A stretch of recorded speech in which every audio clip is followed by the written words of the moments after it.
कैलाश, जिसे कैलाश पर्वत के नाम से भी जाना जाता है, तिब्बत में ट्रांस हिमालय की कैलाश श्रृंखला में स्थित एक पवित्र पर्वत है।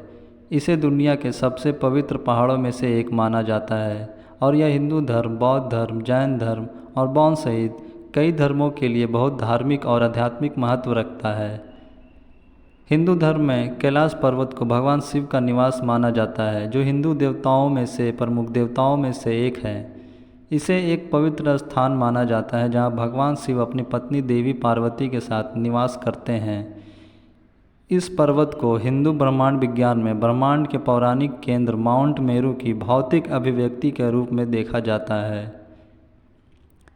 बौद्धों के लिए कैलाश पर्वत पौराणिक पर्वत सुमेरु से जुड़ा हुआ है, जिसे दुनिया का आध्यात्मिक केंद्र माना जाता है।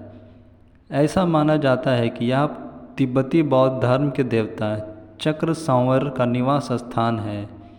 कई बौद्ध अपनी आध्यात्मिक साधना के एक भाग के रूप में कैलाश पर्वत की तीर्थ यात्रा करते हैं। जैन धर्म में कैलाश पर्वत को पवित्र माना जाता है, क्योंकि ऐसा माना जाता है कि यह वह स्थान है जहाँ पहले जैन तीर्थकर ऋषभदेव को ज्ञान प्राप्त हुआ था। बौद्ध धर्म, जो तिब्बत का प्राचीन बौद्ध पूर्व धर्म है, कैलाश पर्वत को विभिन्न देवताओं और आध्यात्मिक प्रथाओं से जुड़ा एक पवित्र पर्वत भी मानता है। अपने धार्मिक महत्व के अलावा कैलाश पर्वत अपनी प्राकृतिक सुंदरता के लिए भी प्रसिद्ध है।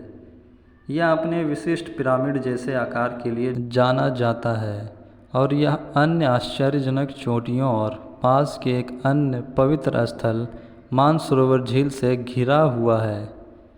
कैलाश पर्वत के चारों ओर की परिक्रमा यात्रा, जिसे कैलाश परिक्रमा या कोरा के नाम से भी जाना जाता है, इन धर्मों के अनुयायियों के लिए यह एक अधिक महत्वपूर्ण तीर्थ यात्रा मानी जाती है।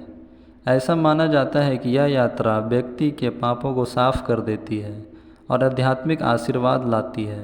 कैलाश पर्वत दुनिया भर के लोगों के लिए अत्यधिक सांस्कृतिक, धार्मिक और आध्यात्मिक महत्व रखता है और विस्मय और श्रद्धा को प्रेरित करता है। आइए अब बात करते हैं कैलाश पर्वत की ऊंचाई के बारे में।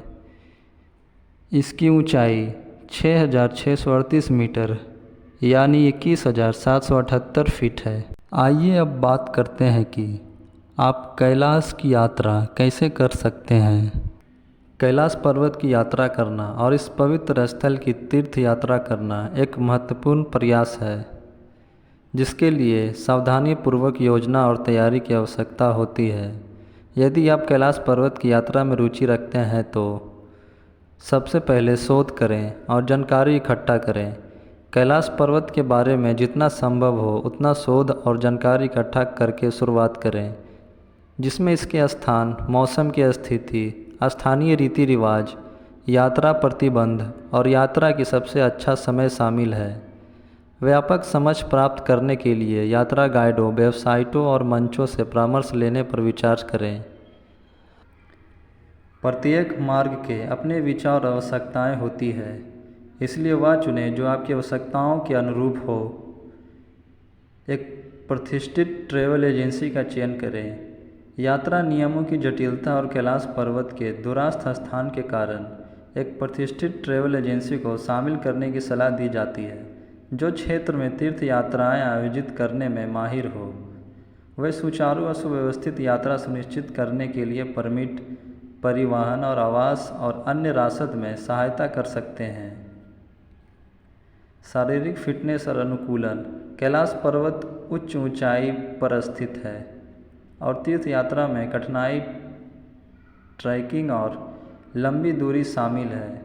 यात्रा शुरू करने से पहले अच्छा शारीरिक स्वस्थ होना और धीरे धीरे ऊंचाई के अनुकूल होना महत्वपूर्ण है।